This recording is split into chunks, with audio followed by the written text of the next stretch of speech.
Pastdarg'om tumanidagi mehnat mahallasiga aynan simyog'ochlar mavzusini o'rganish uchun 3-marta kelishimiz. Oxirgi marta kelganimizda qachon bartaraf etiladi Juda tez orada bir kun, ikki kunda bartaraf etiladi.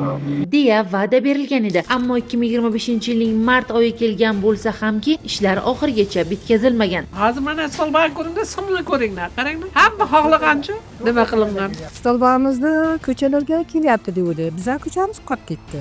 Almashtirib bersin, shu bizlarga yordam, shu tugimiz ham yaxshi bo'ladi-da. Pastdarg'om tumani Mehnatobod mahallasidagi simyog'ochlar aynan mana shunday ayanchli holatga kelib qolgan.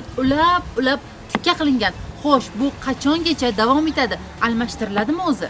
Mehnat mahallasi 24-yilda yillik 5 dona temir beton uskun, 3 kilometr 0.4 havoyilikli tarmog'i, 2 dona yangi qo'shimcha transformator punkti o'rnatilib ishga tushirilgan. Hozir 2025-yilda 37-sonli qaror bo'yicha 1100 metr tarmoq, 36 ta temir beton ustunlari o'rnatish rejalashtirilgan. Hozirda loyiha rasmiy hujjatlar qilyapti. Yil oxirigacha o'rnatib chiqish uchun beriladi. O'ylaymizki, viloyat mutasaddilari nazoratga olgan murojaat o'z yechimini topmay qolmaydi. Taras Yo'ldoshev va Sherzod Rashidov, Samarqand.